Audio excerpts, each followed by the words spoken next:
নমস্কার বন্ধুরা, মিনু ছোট রান্নাঘরে সকলকে জানাই স্বাগত। চলে এসেছি আজ রবিবার দুপুরের মেনু নিয়ে। আজ বানাবো অনুষ্ঠান বাড়ির মতো লাল শাক ভাজা। অনুষ্ঠান বাড়িতে যেমন বড়ি আর বাদাম ভাজা দিয়ে সুন্দর করে একটা লাল শাক ভাজা করে খেতে সবার খুব ভালো লাগে, ওই রকম বড়ি ভাজা দিয়ে বাদাম ভাজা দিয়ে লাল শাক ভাজা করব। আর এই যে মাছের তরকারি করবো, ওটা মাছের ডালনা। এটা রূপচাঁদ মাছ, এটা তো পুকুরের মাছ, তো এই মাছের তো ঝোলও করা যায়, অন্য সময় আমি ঝোল করি, কিন্তু আজকে আমি একটু গা মাখা মাখা ডালনা মতো করব আলু দিয়ে। যে আলু নিয়েছি, আলু কেটে ধুয়ে পরিষ্কার করে নিয়েছি, আলুটাকে সিদ্ধ করতে দিয়ে দেবো। গ্যাসটা অন করে সিদ্ধ করতে দিয়ে দিই।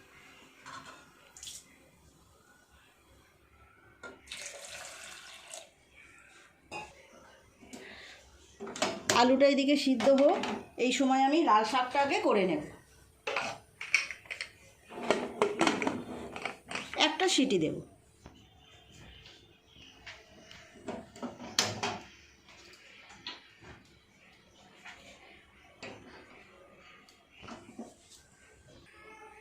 তেল দিয়ে দিলাম। লাল শাকে দেওয়ার জন্য কটা বড়ি আর কটা বাদাম নিয়েছি, এইগুলো আগে ভেজে নেব। অনুষ্ঠান বাড়ির দুপুরবেলায় দেখবেন প্রথম পাতে এইরকম একটু করে লাল শাক ভাজা দেয়, খেতে ভীষণ ভালো লাগে। বাদাম ভাজা হয়ে গেছে, তুলে নেব।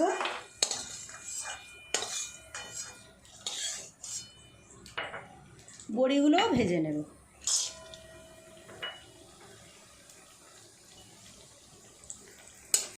বড়িগুলো ভাজা হয়ে গেল, তুলে নেব। দিয়ে দেব ফোড়নে লঙ্কা, দুটো শুকনো লঙ্কা দিলাম। দিয়ে দেব একটু পেঁয়াজ কুচি।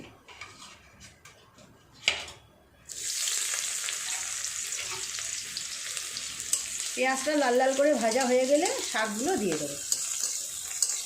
দুপুরবেলায় এইরকম নিমন্ত্রণ বাড়িতে লাল শাক ভাজাটা খেতে খুব ভালো লাগে। কি সুন্দর ওপরে বাদাম আর বড়ি ভেজে গুঁড়ো করে দেওয়া থাকে, খুব ভালো লাগে খেতে।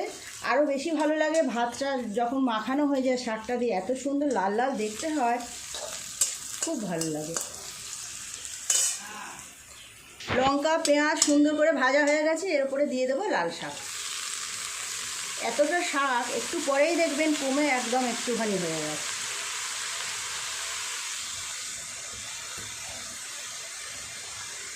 নাড়াচাড়া করে নুন দিয়ে চাপা দেব।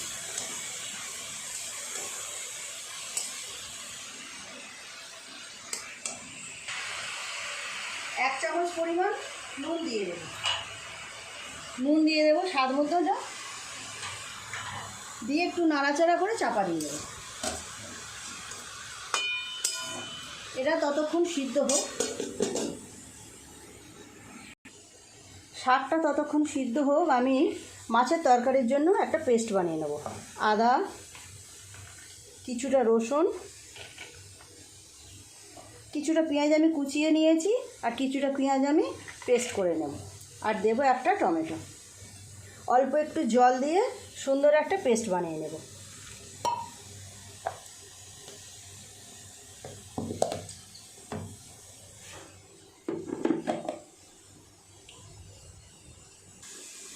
ঢাকাটা খুলে দেখি শাকটা কতটা কমলো।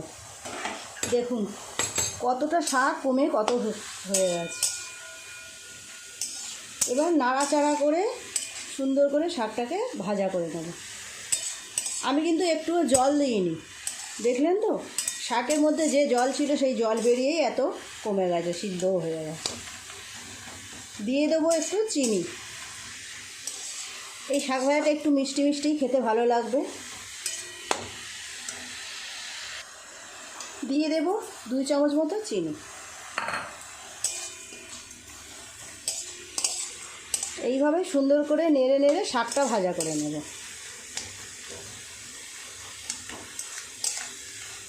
শাকটা যতক্ষণ ভাজা হোক আমি একটু মাছের মধ্যে নুন আর হলুদ মিশিয়ে নেব। দিয়ে দেব 1 চামচ হলুদ গুঁড়ো আর 1 চামচ নুন। 1 চামচ না, হাফ চামচ। সামান্য একটু লঙ্কার গুঁড়ো দেব, রঙের জন্য, আপনারা নাও দিতে পারেন। রূপচাঁদ মাছ তো ঝোল খেতেও খুব ভালো লাগে আর খাওয়াও উপকার। যেমন আমরা রুই মাছ, পোনা মাছের ঝোল করি, এই রকম ঝোলও করা যায়, খুব টেস্টি হয়। বন্ধুরা দেখুন কতটা লাল শাক নিয়েছিলাম আর কত হয়ে গেল কমে, একদম অল্প একটু হয়ে গেছে। শাকটা প্রায় ভাজা হয়ে গেছে, আর একটু এইভাবে নাড়াচাড়া করে নিলেই একদম রেডি হয়ে গেছে। শাক ভাজা নামিয়ে নেব।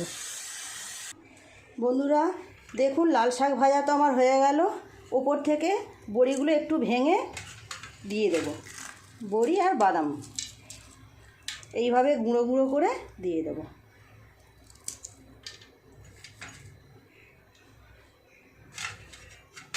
আপনারাও বাড়িতে এইভাবে বানিয়ে দেখবেন, খুব ভালো লাগবে খেতে। তৈরি হয়ে গেল অনুষ্ঠান বাড়ির মতো বাদাম ভাজা আর বড়ি ভাজা দিয়ে লাল শাক ভাজা। কড়াইটা পরিষ্কার করে নিয়ে মাছগুলো ভাজা করে নেব। বন্ধুরা দেখুন কড়াইটা আমার গরম হয়ে গেছে, এবার মাছগুলো সুন্দর করে ভাজা করে নেব। তেল দিয়ে দিলাম, তেলটা গরম হোক। এই সময় আমি আলুটা সিদ্ধ হয়ে গেছে, জলটা ঝরিয়ে নেব।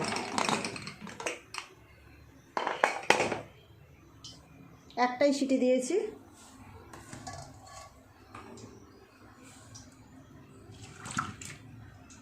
আলুটা একটু ঠান্ডা হোক।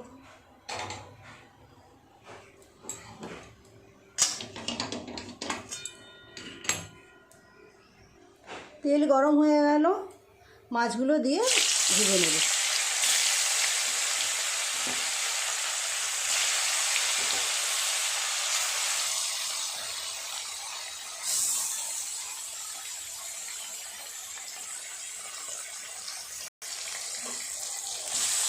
এই পাটটা হয়ে গেছে, অপর পিঠটা সুন্দর করে ভেজে নেব।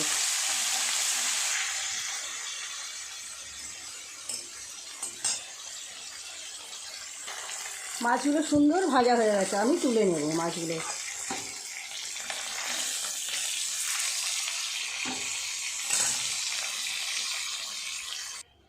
মাছের তেলে আলুগুলোকে ভাজা করে নেব।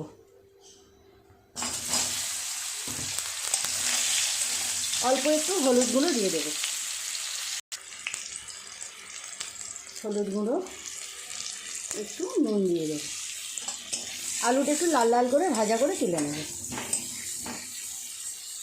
বন্ধুরা এই রূপচাঁদ মাছ কিন্তু পুকুরের মাছ, এটা খুব তেলাদ্য মাছ, খেতেও খুব সুস্বাদু। আপনারা যারা খান না একবার কিনে খেয়ে দেখবেন, খুব ভালো লাগবে। আর এই মাছটা যত বড় হবে ততই স্বাদ বেশি।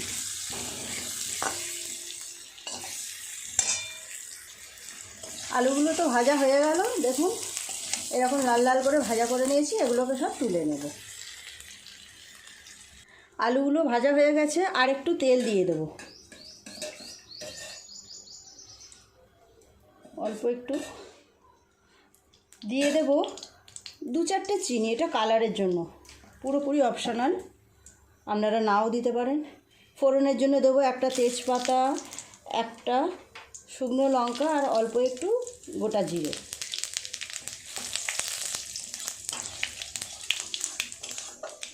দিয়ে দেবো পেঁয়াজ কোচানো, কিছুটা পেঁয়াজ আমি কুচিয়ে নিয়েছি, এইভাবে ভেজে নেব। আর কিছুটা পেঁয়াজ আমি আদা রসুনের সাথে পেস্ট করে নিয়েছি। আদা রসুন টমেটো সব একসাথে সুন্দর করে একটা মিহি পেস্ট করেছি। পেঁয়াজটা সুন্দর ভাজা হয়ে গেছে, এর মধ্যে দিয়ে দেবো আদা রসুন টমেটোর যে পেস্ট করে রেখেছি সেটা দিয়ে ভালো করে নেড়ে নেড়ে এটা ভেজে নেব, গন্ধটা চলে যাওয়ার মতো।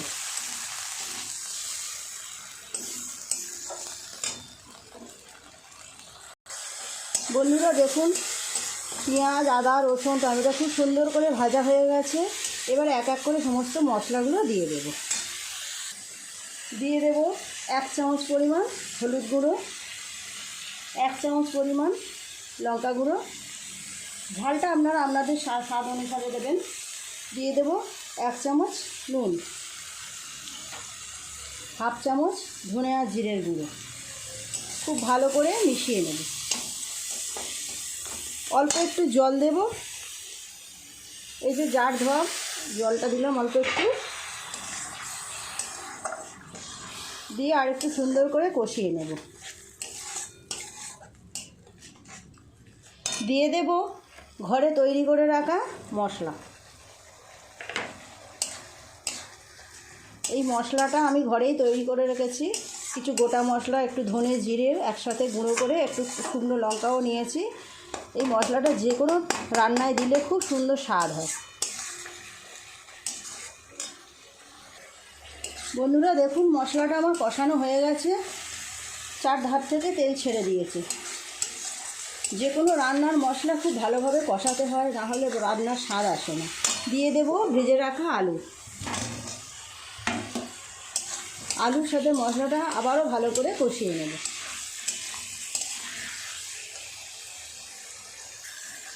আলুর সাথে সমস্ত মশলা খুব সুন্দর করে কষানো হয়ে গেছে। এবার এই মিক্সির জার ধোয়া জলটা আরেকটু দিয়ে দেবো, দিয়ে নেড়ে ছেড়ে এবার পরিমাণ মতো জল দিয়ে দেবো। খুব বেশি জল আমার লাগবে না, আলুগুলো যেহেতু আগে থেকেই সিদ্ধ করা আছে। আর অল্প একটু জল দিয়ে দেবো।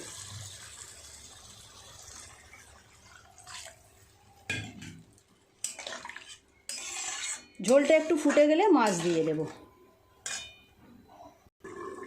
দেখবো ঝোলটা কেমন কমলো।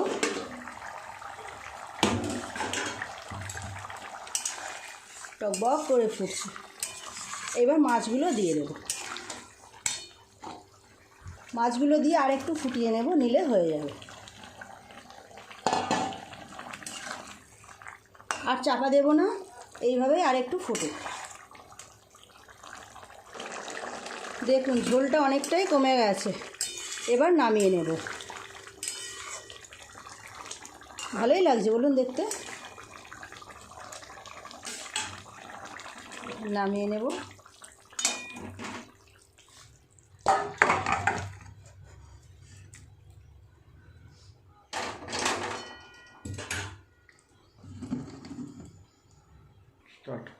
দেখুন বন্ধুরা তৈরি হয়ে গেল আমার অনুষ্ঠান বাড়ির মতো লাল শাক ভাজা, বাদাম বড়ি দিয়ে।